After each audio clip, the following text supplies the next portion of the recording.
It's simple, it's classic, it's comforting, it's Salisbury steak, and today I'm showing you how to make it. Salisbury steak, also known as hamburger steak, got its popularity from the freezer section. It was the hit item in a TV dinner in the 80s. You know what I'm talking about. But this version is so good.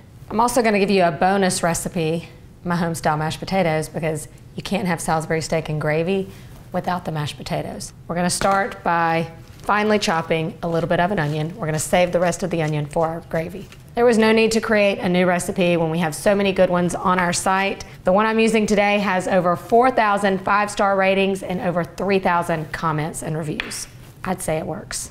Just like when I'm making meatballs or meatloaf, you don't want to overwork the meat, so I like to add most of the other ingredients into the bowl before adding my meat. So to the onion, I'm gonna add an egg and a little bit of Worcestershire.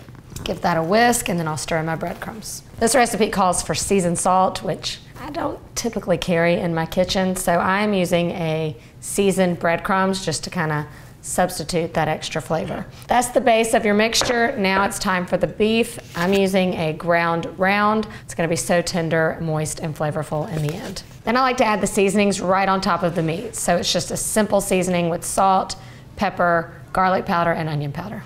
At this point, you just get in with those hands, mix it up. So now I'm just gonna form it into our patties. Salisbury steak was created or named after a chemist, Dr. James Salisbury, who was a big fan of a meat-centric diet, especially for the soldiers who were fighting. The more you know. You can create 4 large portions or cut them in half and do 8 smaller portions and give everyone 2 pieces each. I did a little of both. To the skillet we go. We're just gonna heat up a little bit of olive oil or canola oil, get it nice and hot, and then we're gonna cook these for a few minutes on each side. They're gonna be pretty much mostly cooked through at that point. Crusty, golden brown, that's what you want. When they're about 2/3 of the way done, we're gonna remove them to a plate. Our meat is resting and we're going to make the gravy. Now this is what takes this dish over the top. We chop up the rest of that onion and add it to the drippings. I'm gonna add in some butter to the drippings because it's butter. The recipe I'm using just has an onion gravy. My family happens to love mushrooms, so I'm adding them in. No harm. Once our veggies have started to soften, we're gonna do this just like we do a traditional pan gravy. We're gonna sprinkle some flour over the vegetables, let it cook for about a minute, and then we'll add our liquid in. For the liquid, I'm adding just a dash of sherry and then some good beef broth.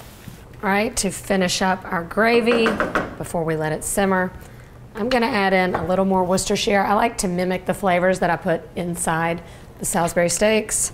So I'm gonna add a little Worcestershire, salt and pepper. A lot of recipes just stop here. If you've kept your steaks warm, you can just serve the gravy right on top. But you know, I like to take things one step further. So I'm going to return our steaks to the gravy, let them cook for about 10 more minutes. I'm gonna cover it and let it go while we cook those mashed potatoes.